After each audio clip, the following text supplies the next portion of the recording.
Hi, I'm Vishal Singh. Hi, I'm Madhurima Tuli. We are doing this or that with Filmy Beat. Hi Vishal, welcome to Filmy Beat. Okay, सबसे पहले गाने का जो नाम है इसका मीनिंग क्या है? ख्वाबिदा मतलब क्या? ख्वाबिदा का मतलब होता है ख्वाब के जैसा। Okay, dreamy. ओके, सो अगर ड्रीम की हम बात करें तो आप दोनों का ऐसा कौन सा ख्वाब है जो आप 2021 में पूरा करना चाहते हो? मेरे तो बहुत मतलब मेरा ख्वाब हो, मैं डायरेक्ट करना चाहता हूँ। ओके, मैं लिखना चाहता हूँ और यही ड्रीम है मेरा। तो मैं चाहता हूँ कि 2021 में ये मैं अचीव करूँ। ओके, व्हाट अबाउट यू मधुरिमा? मैं चाहती हूँ कुछ अच्छे प्रोजेक्ट्स करूँ। आई थिंक आई ट्रैवल करूँ। या लॉकडाउन खत्म हो जाए, सब कुछ ठीक हो जाए तो I think I want to travel and do good projects. Okay, तो since we have seen you on OTT, तो ये साल मतलब थोड़ा बहुत काम था। आपसे जानना चाहूँगी आपके लिए 2020 कैसा रहा? चिल, रिलैक्स, मस्त। बिग बॉस में से थोड़ी कमाई हुई थी। लॉकडाउन आ गया और उसके पहले यार मुझे 9-10 साल हो गए और मैं कंटिन्यू काम करते हुआ आ रहा हूँ। तो कुछ ऐसा गैप नहीं मिलता और कि मतलब होता है ना कि आप कहीं जा रहे हो या कुछ कर रहे हो या अपने लिए टाइम दे रहे हो अपने आप पे। सो ऐसा कभी हुआ ही नहीं था मुंबई में आने के बाद। तो जैसे बिग बॉस खत्म हुआ तो लगा कि मतलब सच में कुछ मैं भी चाहता था अपने आप को वक्त दूँ, मैं टाइम को अब सोचूं कि अब क्या नेक्स्ट क्या लाइफ में, क्योंकि अब तो हो गया ना जैसे यहाँ तक टेलीविजन शो कर लिया, रियलिटी शो कर लिया ना, क्या बात। तो इन सब चीज़ों को सोचने का जो टाइम मिला वो लॉकडाउन में मिला मुझे। मैं इतना सोया हूँ, इतना मस्त, मतलब मैंने पेट भर लिया है सो के। और हाँ, बहुत सारे कंटेंट लिखे मैंने उसमें और बहुत सारी चीज़ें मतलब जो मैं ड्रीम कर, मैंने बताया तो 2021 में जो करना चाहता हूँ डायरेक्ट या फिर लिखना जो भी है, सो उसके ऊपर बहुत वर्क किया, अपने आप के ऊपर बहुत वर्क किया। ओके, मधुरिमा आपके लिए कैसा था ये साल? मेरे लिए बहुत इंटरेस्टिंग था, बहुत अच्छा था। मैं बहुत टाइम से ब्रेक नहीं मिला था मुझे। I was continuously working. तो आई थिंक ये जो पीरियड था ये काफ़ी अपने आप को समझने के लिए, थोड़ा रेस्ट करने के लिए, थोड़ा चिल करने के लिए बहुत ही अच्छा था। दो पैंडमिक बहुत ही गंदा था, मतलब बहुत सारी चीज़ें हुई हैं साथ, but luckily now things are getting better. But I had a great time. I was relaxing, spending time with my family, और मेरी अवरोध सीरीज़ भी आई जो काफ़ी सराही गई, लोगों ने काफ़ी पसंद की उसको। So I was happy and excited and content when I was sitting and chilling at home in the lockdown. Exactly जैसे कि अभी बिग बॉस की बात हुई, ऐसा सुनने में आया था कि उसके बाद आप दोनों साथ कभी नजर नहीं आओगे, एक दूसरे का शक्ल तक नहीं देखोगे, इतना हेट एक दूसरे के लिए था। लेकिन ये ऑल ऑफ सडन सबके लिए सरप्राइजिंग है और शॉकिंग भी है। तो कैसे आप दोनों एक साथ आए, इसकी स्टोरी बताइए। शायद जिन्होंने कहा होगा अपने इंटरव्यू में शक्ल नहीं, मैंने कभी नहीं कहा है। और दूसरी बात ये कि हम खुद भी सरप्राइज हैं कि एक्चुअली उन्होंने कैसे कर लिया। सो रीज़न ये है कि काम जो है ना, मैंने बोला सर में काम अगर अच्छा हो तो मैं मना नहीं करता। और ये वीडियो जो है ना, म्यूज़िक वीडियो बहुत ही अच्छा म्यूज़िक वीडियो है और इसका गाना जो है ना बहुत ही कमाल का है। सो जब काम करने की बारी आई तो मैंने बोला कि नहीं, ये नहीं चाहिए मुझे कि ये वीडियो करना नहीं। तो मेरे लिए काम करना ऐसी हो गया। सो जो भी आपने सुना होगा वो इसके लिए मैंने सबको इरेज कर दिया। ओके, मधुरिमा आपको क्या कहना है? काफ़ी सोच विचार हुआ है। जैसे कि लॉकडाउन में मैंने काफ़ी सोचा, मतलब क्या गलत हुआ, कहाँ सही हुआ, अपने बारे में सोचा, कहाँ से इम्प्रूव करना चाहिए। तो वो सब सोच के फिर ये साथ गाना भी चल रहा था। आज मेरा भाई जो डायरेक्टर है एंड उसका फ्रेंड अनुराग मोहन सिंगर, तो वो लोग काफ़ी टाइम से इसकी प्लानिंग कर रहे थे, मतलब कि करना है। It was not happening and I was feeling bad somehow. तो मुझे लगा कि शायद ये हमें आई थिंक अपॉर्चुनिटी मिली है, बिकॉज म्यूजिक वीडियोज आ रहे हैं इतने सारे and everybody is doing well in that song. So I think why not. I mean गाना अच्छा है, मतलब जो कॉन्सेप्ट इतना खूबसूरत है और लोग चाहते हैं हमें साथ में देखना। सो अपना थोड़ा गुस्सा वो सब साइड में रख के कोशिश कर सकते हैं and we tried and it happened really. Wow, okay, so विरिमा की अगर बात करूँ, हैशटैग लोग जो आपके फैंस हैं वो अभी तक आप लोगों को पागलों के जैसे प्यार करते हैं। अभी भी गाना आया है तो obviously people are loving it. तो उनके लिए क्या कंटिन्यूसली हम आगे जाके ऐसे आपके प्रोजेक्ट्स और देख सकते हैं, वेदर इट्स सॉन्ग्स, मूवीज और सीरीज, ऐसे कुछ? अगर काम अच्छा होगा तो डेफिनेटली काम आएगा। अगर कोई चीज़ पसंद आती है, चाहे कुछ भी हो, मूवी हो, सीरियल हो या OTT हो या सॉन्ग, अगर वो किरदार पसंद आता है तो डेफिनेटली मैं करूँगा। मैंने हमेशा से बोला है कि मतलब मुझे ये कभी काम में कोई प्रॉब्लम ही नहीं है मुझे किसी के साथ भी करना, क्योंकि ना मैं अपना हाँ नहीं मुझे आपसे प्रॉब्लम है, आपके नेचर से, तो वो तो नेचर से प्रॉब्लम है ना, आपके काम से नहीं प्रॉब्लम है, सो वो नहीं प्रॉब्लम है। और क्योंकि मैं अपनी खुद की जिम्मेदारी ले सकता हूँ ना किसी काम के लिए, तो मुझे साइन कर रहा है कि गाने मान लो श्रीकांत ने मुझे बोला कि विशाल भाई मैं चाहता हूँ कि आप ये प्ले करो, ठीक है, और मैंने वो काम सुना, मुझे वो अच्छा लगा, मुझे क्यों लेने देना चाहिए कि मेरे सामने कौन होगा और क्यों होगा कैसे होगा, वो गलत है, वो मैं नहीं करता।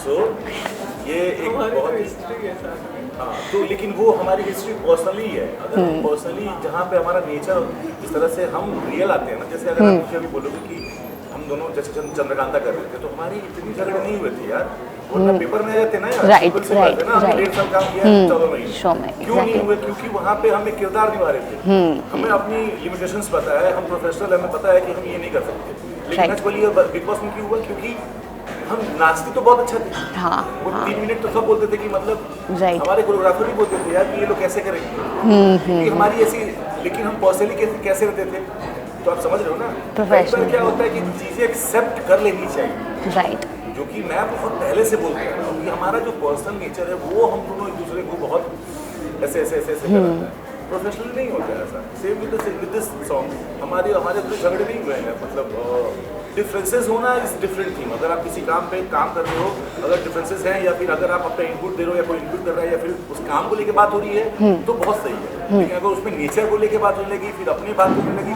फिर वो गलत है, तो वो नहीं होता है। सब कुछ सॉर्ट आउट हो गया, उसका प्रोफेशनल एंड हाँ तो वही बता रहा हूँ वही मैं बता रहा था उनको, उनके सवाल का जवाब दे रहा था कि हाउ दिस हैपेंड, ओके, ये आगे होगा कि नहीं होगा, यही मुझे ना समझ नहीं है। आगे होगा कि नहीं होगा वो काम के ऊपर डिपेंड करता है। ओके, सो अगर मैं गाने की बात करूँ तो वेल गाने के टाइम जब शूट हो रहा था तब कितना इजी था या डिफिकल्ट था उस टाइम पे एक दूसरे को मनाना, कोऑर्डिनेट करना, या वहाँ पे भी झगड़े हुए हैं आपके? नहीं वहाँ पे मनाना ऐसा तो नहीं हुआ था, पहले वहाँ पे मेरे भाई को बनाना पड़ा था दोनों को, उसने बोल दिया मुझे आज पता चला है कि एक्टर्स कैसे होते हैं। वो जो मनाना जिस कॉन्टेक्स्ट में आप बात करो वैसा कुछ भी नहीं हुआ है, मैंने पहले ही बोला कि अगर आप काम करते हो डिफरेंसेस होते हैं वहाँ पे, अगर आपका इनपुट होता है या फिर अगर कोई सुन रहा है बात तो वो अलग चीज़ है, वो काम के बेटरमेंट के लिए होता है, वो किसी पर्सनली इंसान को बेटर दिखाने या उसके बेटरमेंट के लिए नहीं होता है, तो मैं उसमें बिलीव नहीं करता हूँ। और क्योंकि पहले थोड़ा सा था ऑकवर्डनेस, जब हमने फ्लोर पे हम नहीं गए थे तब, क्योंकि फ्लोर पे जाने के बाद कोई ऑकवर्डनेस नहीं था, कैमरा ऑन होने के बाद यार पता नहीं जब कहीं कैरेक्टर मेरे अंदर घुस जाता है फिर मेरे को फर्क ही नहीं पड़ता है। मधुरिमा, व्हाट यू हैव टू से on this? I think starting में थोड़ा ऑकवर्ड था जब हमारा रिहर्सल, लकीली हमारी रिहर्सल हो गई तो उसमें थोड़ा ऑकवर्डनेस कम हो गया, तो उस वक्त हम लोग थोड़ा मतलब समझ नहीं आता कैसे रिएक्ट करें, डांस करें, क्लोज डांस भी करना है, ये सब करना है तो कैसे, बट धीरे धीरे बिकॉज वी आर मतलब हम लोग ने साथ में काम किया, we know each other very well, तो थोड़ा मतलब ऑकवर्डनेस कम हुआ and we start getting comfortable, तो फिर वो निकल गया एंड देन ऑब्वियसली शूट के time it was all very nice and it was more like a family atmosphere, तो हम लोग वो चाहते भी नहीं थे कि ऐसा नहीं है कि नच बजे के टाइम में चाहते थे, वो ऑटोमेटिकली हो जाता था, हमने कोशिश किया कि will not repeat the same thing again so that it goes smoothly. Okay, and इसके अलावा जैसे कि अभी आप दोनों ने कहा कि इतनी सारी चीज़ें अभी झगड़े नहीं हुए, कुछ नहीं हुआ है, लेकिन अगर मैं आपसे पूछूं कि इतने टाइम के बाद आप दोनों एक दूसरे को मिले हो तो कौन सी बेटर पॉइंट्स और कौन सी गुड क्वालिटीज़ आप दोनों ने एक दूसरे में नजर आई है जो आपको लगता है कि मतलब काफ़ी चेंज हो गई है? विशाल, आपसे जानना चाहूँगी। मधुरिमा, मुझे नहीं पता है, आई थिंक जो जैसे है वैसे ही है, I mean you can not change a person, मैं जैसी हूँ शायद वैसी ही रहूँगी, आई मीन वो उनके लिए कोई और इंसान बेटर होगा, मेरे लिए कोई और इंसान बेटर होगा, I think understanding is ma'am the most important thing, तो हम लोग शायद एक दूसरे को समझ नहीं पाए, जो मतलब तो वी डोंट मैच। उन्होंने पूछा कि बेटरमेंट या कुछ अलग चीज दिखी, उन्होंने ये नहीं पूछा कि हम क्यों नहीं मिल पाए, लेकिन जो जैसे कुछ चेंज ही नहीं देखा मुझे, तो मैं क्या, हाँ तो ये बोलो ना आंसर, ये बोलना खत्म होगी बात, ये होगी ना बात, ये अच्छा जैसे थे सही है ना, ये बोला आंसर वैसे ही मैंने, बट अभी थोड़ा सा I think is become more comfortable, पहले क्या था कि गुस्सा हो गया वो बैठे रहते थे, जस्ट फील लाइक कि मतलब मतलब या तो गुस्सा कम हो गया। थोड़ा गुस्सा कम हो गया, मोर रिलैक्स्ड, थोड़ा फन कर लेते हैं। अदरवाइज गुस्सा पूरी दुनिया के साथ मस्ती होती थी, मैं ऐसे बैठी हूँ वो क्या रहा है, मैं क्या कर रही हूँ। तो मतलब मैं पूरी दुनिया के साथ मस्ती कर रहा था और ये बैठे थे। लेकिन तो मतलब कौन गुस्से में हुआ? मैं भी पूरी दुनिया के साथ मस्ती करती रहती थी, बट हम लोग एक दूसरे के साथ वी वर नॉट कंफर्टेबल।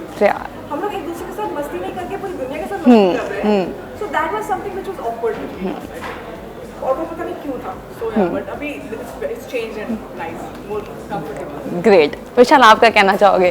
मैं पहले से ही ऐसा था यार, मैं ऐसा नहीं था, ठीक है ना। और चेंजेस नहीं, मुझे तो कुछ चेंजेस नहीं लगे। ये मैं बस इस सेगमेंट में कुछ आंसर देना इसके लिए बोलूँगा। नहीं, मुझे तो नहीं लगे कुछ, ठीक है जैसी है वैसी। मैं और I like more smiling. Yes, खुश ज्यादा दिख रही है। हाँ तो खुश तो रहती ही है ये, मैंने तो पता नहीं, मैंने नहीं देखा इन्हें शायद यार, तो मैं क्या बोलूँ तुम लोग को। इसीलिए हमको प्रॉब्लम है कि उन्होंने मुझे कभी सैड ही नहीं देखा। ये प्रॉब्लम नहीं है, ये तो मैं देखता हूँ कि ऐसा मेरे साथ ही क्यों है आपका। सो दैट्स खैर। ओके, सो कौन सी चीज़ें एक्सप्लोर किया आप लोग दोनों ने इस लॉकडाउन में? क्या सीखा है, क्या बदलाव आप दोनों के पर्सनल लाइफ में आए हैं इस लॉकडाउन से, जिसको आपने ऐसे सोचा है कि हाँ मुझे अब ये चीज़ें चेंज करनी है अपने अंदर?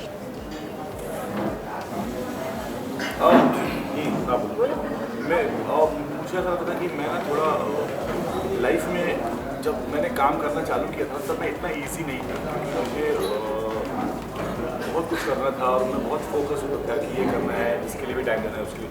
जब मैं काम करने लगा थोड़ा बहुत दूर हो गया, तो धीरे धीरे वो चीज़ें खत्म हो गई। तो लॉकडाउन में ये रियलाइज़ हुआ कि मैंने बहुत सारी चीज़ें जो मेरी लाइफ में करनी थी वो मैंने छोड़ दी ऐसे ही। I started enjoying my life, जैसे जो मेरी लाइफ में फेम आ रहा है, पैसा आ रहा है, फिर जो भी है, और मैं उसी में मतलब वो। तो लॉकडाउन का टाइम मुझे समझ में आया कि नहीं अब ये कितने दिन चले गए ऐसे, वही मैं काम वही टाइम। और मैं फैमिली और लाइफ में आगे की भी बात कर रहा था, जैसे मेरी फैमिली की भी मैं 10 साल से उनसे बहुत कट ऑफ था, क्योंकि मुझे बहुत फोकस करना था और बहुत कुछ था ऐसे वैसे। अभी जाके फिर मैं घर गया था तो मैं उन लोगों से बात करके आया, बहुत दिन रह के आया, 10 दिन रह के आया अपने घर पे मैं। तो क्यों जानबूझ के रह गया, क्योंकि मैंने टाइम नहीं दिया है 10 साल। सो अब ये चीज़ें मुझे रियलाइज़ नहीं हुई है, ये चीज़ें तो अब मुझे ऐसा लग रहा है कि अब मैं 30 में हूँ तो अब मुझे ये करना चाहिए। और लॉकडाउन के टाइम पे लॉकडाउन ने मुझे मश्हूर बनाया कि तुम्हें कैसे रिएक्ट करना चाहिए अब आगे लाइफ में लोगों के साथ। Exactly. Madhurima, what you have to say? मैंने जो सीखा है वो पेशेंस है, और मैं सोचना चाहती हूँ खुद से कि मैं करना क्या चाहती हूँ। आई मीन या तो आप कंटिन्यूस नॉन स्टॉप काम करते रहो, मतलब बीच में मैंने ऐसा पीरियड आया था कि मैं नॉन स्टॉप कुछ भी कर रही थी, I was not getting anything out of it. So I want to do quality work और अपने साथ टाइम स्पेंड करना चाहती थी। What exactly I want, what's the purpose, मतलब ये सब आई थिंक ये सब आप सोच रहे हो, इस बीच बहुत सारी चीज़ें सोच में आती है कि what exactly do you want from this career and your life. So I've been thinking, मतलब ये चल रहा है, and hopefully 2021 brings good things in my life. Keeping my fingers crossed. Okay, so कोई भी ऐसी इस गाने की जहन ऐसी कोई भी मेमोरी जो आप लोगों के साथ हमेशा रहेगी, लाइक जब भी ये गाने का जिक्र होगा आपके दिमाग में इंस्टेंट जो फर्स्ट सीन आता है या फिर कुछ भी ऐसे आता है, वो क्या है इस गाने का टेक अवे अगर पूछो तो? For me the song and the picturization is beautiful. So definitely what is it? इस गाने का ट्यून, एक पियानो ट्यून है इस गाने जिससे स्टार्ट होता है, तो वो जो है वो बहुत ही ऐसा है कि छप जाएगा जहन में। Okay. तो मेरे जहन में तो छप गया, तो मुझे वो अच्छा लगता है। ओके, गाने की कोई ऐसे लिरिक्स जो आपको बहुत कैची लगा या बहुत इंटरेस्टिंग जो दिल छू गया है, ऐसा कोई भी लाइन है? मुझे ये वर्ड ही बहुत प्यारा लगा है। ओके, मधु आपको क्या कहना है? मुझे भी फाविदा जो वर्ड है बहुत ही कैची है और बहुत ही आई थिंक यही ट्यून जो है फाविदा टिंग टिंग टिंग वही आपके जहन में फंस जाता है। ओके, लास्टली फैंस को क्या कुछ कहना चाहोगे जाने से पहले? हेलो गाइस, बहुत एक्साइटेड है हम लोग, जैसे आप लोग एक्साइटेड होंगे तो म्यूजिक वीडियो देखने के। सो बहुत ही मेहनत किया है, डेफिनेटली मुझे ऐसा लगता है कि आप लोग देखोगे तो पसंद आएगा आप लोगों को। बस मैं ये चाहता हूँ कि आप लोग देखो और इसे प्यार दो, और उसके बाद डिसाइड करो आप लोग देखने के बाद कि आप लोग कैसा लगता है। अगेन रीमा फैंस के लिए भी एक ट्रीट है कि हम लोग साथ में आ रहे हैं।